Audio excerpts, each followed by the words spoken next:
Solitude often carries a negative connotation, evoking images of loneliness and isolation. Yet, within its quiet bounds lies an untapped reservoir of spiritual strength.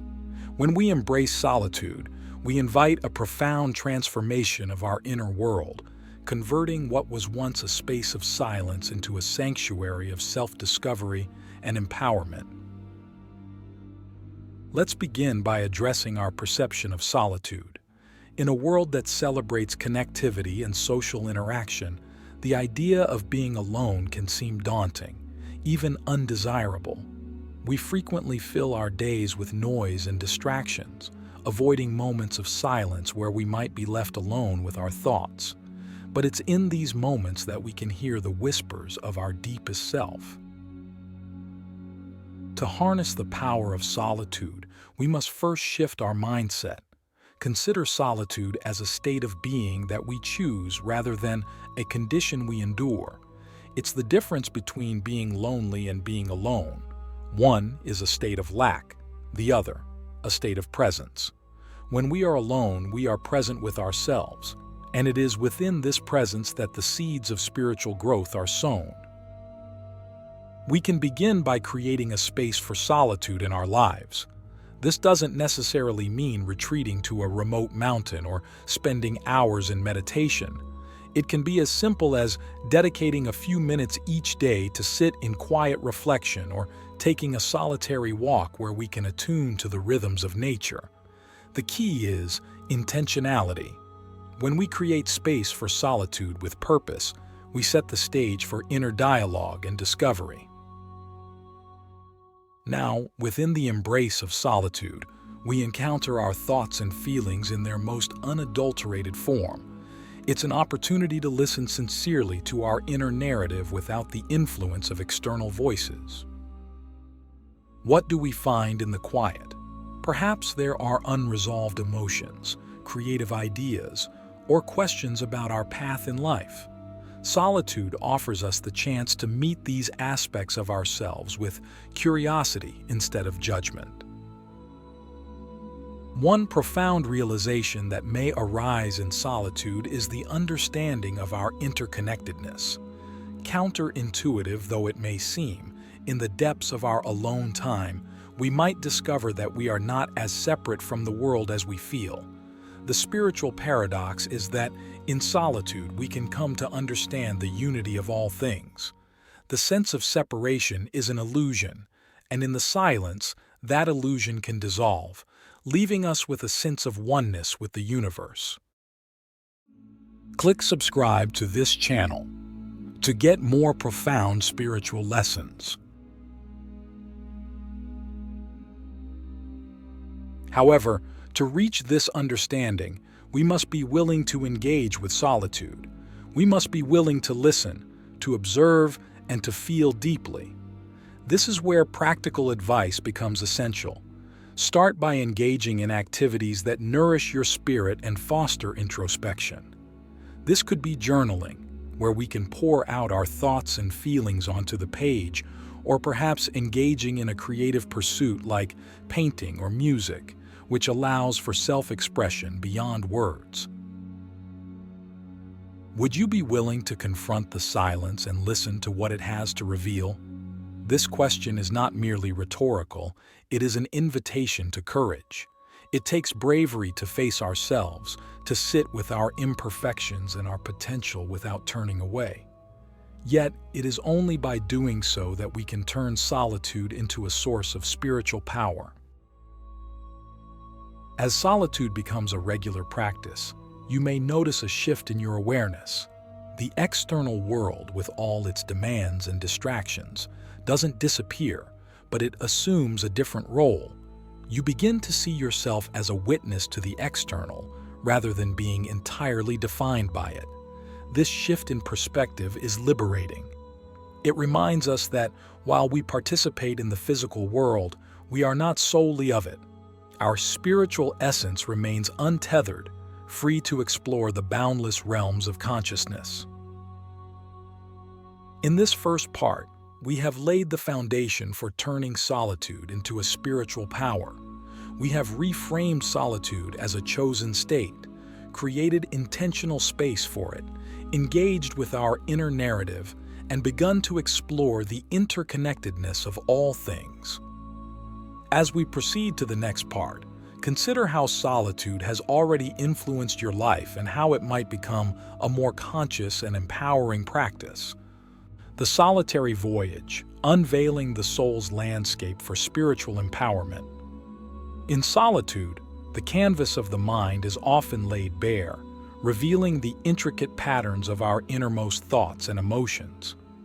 This unobstructed view allows for a profound exploration of self-awareness, a crucial step towards harnessing solitude as a spiritual power. Self-awareness is the conscious knowledge of one's own character, feelings, motives, and desires. The journey to self-awareness begins with observation. In the quietude of solitude, we can become the observer of our thoughts, not the participant. Much like the way leaves float down a stream, we can watch our thoughts drift by without attaching to them or becoming entangled in their current. The practice of observing thoughts might seem simple, but its implications are vast. By becoming aware of our thought patterns, we start to identify the recurring themes that shape our perception of reality. We may uncover deep-seated beliefs about ourselves and the world that dictate our responses to life's challenges. In solitude, we have the rare opportunity to question these beliefs. Are they serving us well, or are they hindering our growth? This questioning leads us to the heart of self-awareness, discernment. With each thought that passes through our awareness, we have the choice to accept it, question it, or let it go. This is where the power of solitude is truly realized. In the absence of external pressures, we can make choices based on our truest selves, rather than on the expectations of others or a society. One practical approach to enhancing self-awareness in solitude is through meditation. By focusing on our breath or a mantra, we can train the mind to achieve a state of calm attentiveness, where thoughts and emotions can be observed with clarity and compassion. The act of meditating is not to empty the mind, but to become aware of what fills it. Another powerful tool is writing. Keeping a solitude journal allows us to document and reflect on our inner journey. It can be a place to converse with oneself, to ask questions, and to listen for the answers that arise from within. Writing in solitude provides a private, unedited space to explore the depths of our inner world. Now let us ponder the interplay between emotions and solitude. Emotions are often magnified in the quiet spaces of our solitude. Without distractions, we feel more deeply, whether it's joy, sorrow, fear, or love. This emotional amplification can be challenging, but it is also where growth occurs. By sitting with our emotions, we learn to understand them, to find their roots, and to acknowledge their impact on our actions and beliefs. Solitude offers a rare opportunity to build emotional intelligence, the ability to recognize and manage our own emotions, as well as to recognize and influence the emotions of others.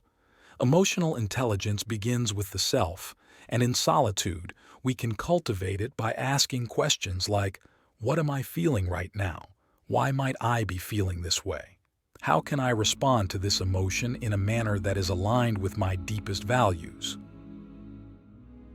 The wisdom of solitude also lies in recognizing that our emotions are not our enemies. They are messengers, bringing information from the subconscious to the conscious mind. When we listen to them without judgment, we can learn from them, making choices that are more informed and intentional. Now, let us ponder the interplay between emotions and solitude. Emotions are often magnified in the quiet spaces of our solitude. Without distractions, we feel more deeply, whether it's joy, sorrow, fear, or love. This emotional amplification can be challenging, but it is also where growth occurs. By sitting with our emotions, we learn to understand them, to find their roots, and to acknowledge their impact on our actions and beliefs. Solitude offers a rare opportunity to build emotional intelligence, the ability to recognize and manage our own emotions, as well as to recognize and influence the emotions of others. Emotional intelligence begins with the self, and in solitude, we can cultivate it by asking questions like, "What am I feeling right now? Why might I be feeling this way? How can I respond to this emotion in a manner that is aligned with my deepest values?"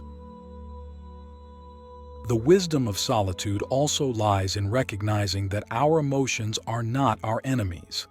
They are messengers, bringing information from the subconscious to the conscious mind. When we listen to them without judgment, we can learn from them, making choices that are more informed and intentional. Finally, solitude allows for the practice of forgiveness, of ourselves and others. Forgiveness is a profound spiritual power. It liberates us from the past and opens the door to a future of limitless potential. In the stillness of solitude, we can reflect on the grievances we've held on to, the mistakes we've made, and the pain we've endured, and we can choose to release them. This release is not a one-time event, but a process, one that can be initiated and revisited in the sacred space of our solitude. In this part, we have examined self-awareness as a pivotal aspect of transforming solitude into spiritual power. We have learned the importance of observing our thoughts, discerning our beliefs, managing our emotions, and embracing forgiveness. Each of these practices enriches our solitude, guiding us towards a more profound understanding of ourselves and our place in the world. As we transition to the next part of our exploration, let us carry with us the insights gained thus far, ready to build upon them as we deepen our connection with solitude. The alchemy of solitude, transforming silence into wisdom. In the previous parts, we've discussed the reframing of solitude and the path to self-awareness. Now let us delve into the transformation of solitude into wisdom. Wisdom is not merely knowledge or experience. It is the synthesis of both, tempered by reflection and insight. Solitude is the crucible within which this alchemy occurs. Within the quietude of solitude, the mind can sift through the multitude of experiences and knowledge we've accumulated. This is where the chaff of superfluity is separated from the wheat of truth. Wisdom emerges when we have the space to consider not only what we know, but also the nature of knowing itself. It is the understanding that arises from the synthesis of experience, context, reflection, and foresight. To cultivate wisdom in solitude, we must engage in reflective practice, turning our experiences into lessons. Reflective practice is the deliberate act of considering our actions, decisions, successes, and failures with the intent of learning from them. It is asking not just what happened, but why did it happen, and how can I learn from it? Reflection transforms experience into insight, and solitude provides the ideal environment for this transformation. One method of reflective practice is to revisit past events with a mindset of curiosity rather than judgment. This may involve replaying a conversation that didn't go as planned, analyzing a decision that led to unexpected outcomes, or simply contemplating a moment of beauty or connection. The aim is not to dwell on the past, but to understand it from a higher perspective. Solitude is also the perfect setting for reading and studying deeply. When we read in solitude, we can engage with ideas and philosophies that challenge and expand our understanding of the world. The words of poets, philosophers, and sages of the past and present can become our teachers. As we absorb their knowledge, we make it our own, allowing it to shape our thought processes and worldview. Wisdom in solitude is also about looking inward and asking profound questions about our existence. It is in these moments of deep solitude that we can ponder questions such as, what is the purpose of my life? What legacy do I want to leave? How can I contribute to the greater good? These questions do not always have immediate answers, but they set us on a path of contemplation that is essential to the growth of wisdom. Another aspect of wisdom is discernment, the ability to judge well. In the stillness of solitude, we can practice discernment by considering our choices and their potential impact on ourselves and others. This practice helps us develop a moral compass that guides us in making decisions that are congruent with our values and principles. Moreover, solitude allows us to recognize the transitory nature of life. This recognition brings with it a profound wisdom that informs our actions and attitudes. We learn to cherish each moment, to focus on what truly matters, and to let go of trivial concerns. The impermanence of life is not a cause for despair, but a call to live more fully, with intention and purpose. Lastly, solitude can be a time to cultivate gratitude. Gratitude is a wellspring of wisdom that changes our perspective on life. It shifts our focus from what we lack to what we have, from complaints to appreciation. By practicing gratitude in solitude, we foster a sense of abundance and joy that permeates our being. In this part, we have explored how solitude can be transformed into wisdom. We have touched upon reflective practice, deep reading and studying, contemplation of life's profound questions, discernment, recognition of life's impermanence, and the cultivation of gratitude. Each of these practices enriches our solitude, turning it into a wellspring of wisdom. As we prepare to move on to the final part of our exploration, let us consider how the wisdom gleaned from solitude can be integrated into our daily lives, enriching not only our own existence but also the lives of those around us.